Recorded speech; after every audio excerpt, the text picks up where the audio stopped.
श्री राम जी का आदेश मिलते ही सुग्रीव, जामवंत और विभीषण ने विचार करके अपने वानर सेना के 4 दल बनाए और यथा योग्य सेनापति नियुक्त कर दिए।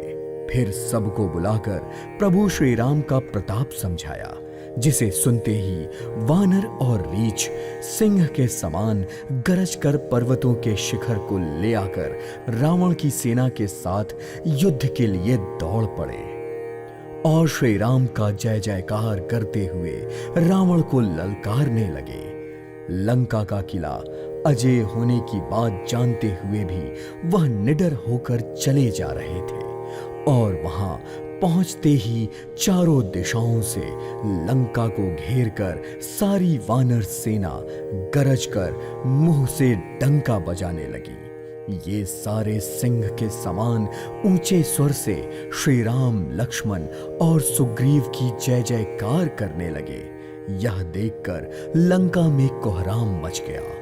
रावण ने जब यह सुना कि लंका को श्री राम की सेना ने घेर लिया है, तब वह बोला, इन वानरों की ढिठाई तो देखो, लंका की घेराबंदी कर ली।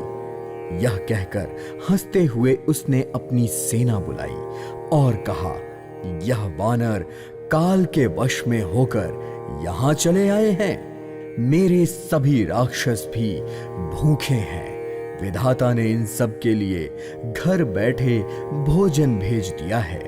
ऐसा कहकर वह जोर से ठहाका मारकर हंसा और फिर रावण का आदेश मिलते ही रावण की सेना हाथों में बर्छी, मुग्दल, फरसे, शूल, दुधारी तलवार और पहाड़ों के टुकड़े लेकर चल पड़ी, जिन्होंने अनेकों प्रकार के अस्त्र शस्त्र और धनुष बाण धारण किए हुए थे। तभी उन्होंने अत्यंत विशाल शरीर वाले वानर और भालुओं के समूह देखे और दौड़ते हुए ऊंची नीची घाटियों को पार करते हुए आगे बढ़ते चले जा रहे थे और रास्ते में जो भी पहाड़ पड़ रहा था उसे तोड़कर रास्ता बना रहे थे।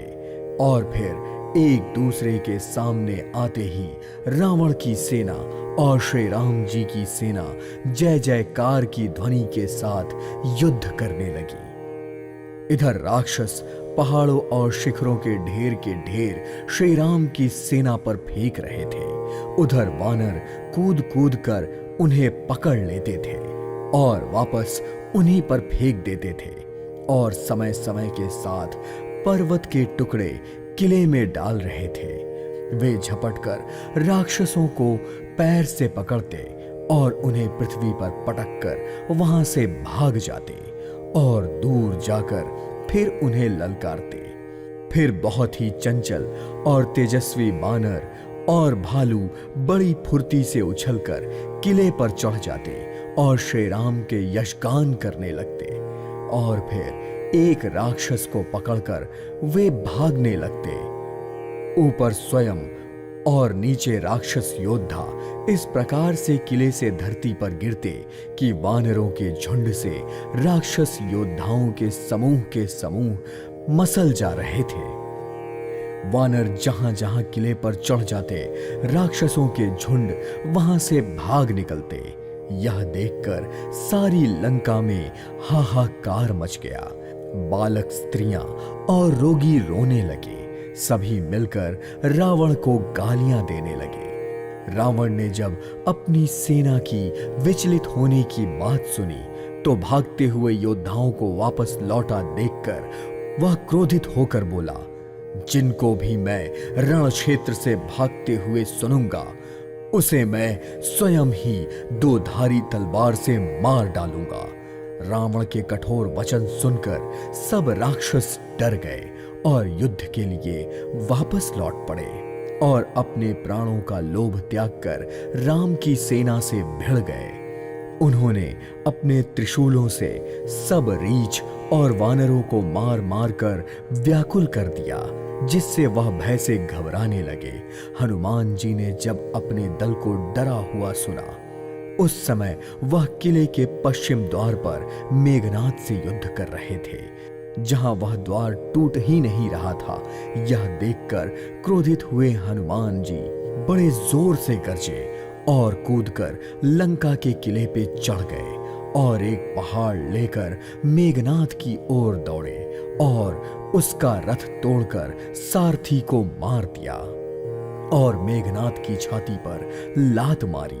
दूसरे सारथी ने जब मेघनाद को व्याकुल देखा तो वह तुरंत दूसरे रथ में मेघनाद को बैठाकर घर ले आया। उधर अंगद ने जब सुना कि हनुमान जी अकेले ही किले पर चढ़े हुए हैं तो वह भी खेल ही खेल में उछलकर किले पर चढ़ गए और दोनों वानरों ने कलश रहित रावण के महल को ढहा दिया। यह देखकर रावण डर गया और सब स्त्रियां छाती पीटते हुए कहने लगी, इस बार दो उत्पाती वानर एक साथ आए हैं। यह देखकर हनुमान जी और अंगद जी घुड़की देकर उनको डरा देते हैं।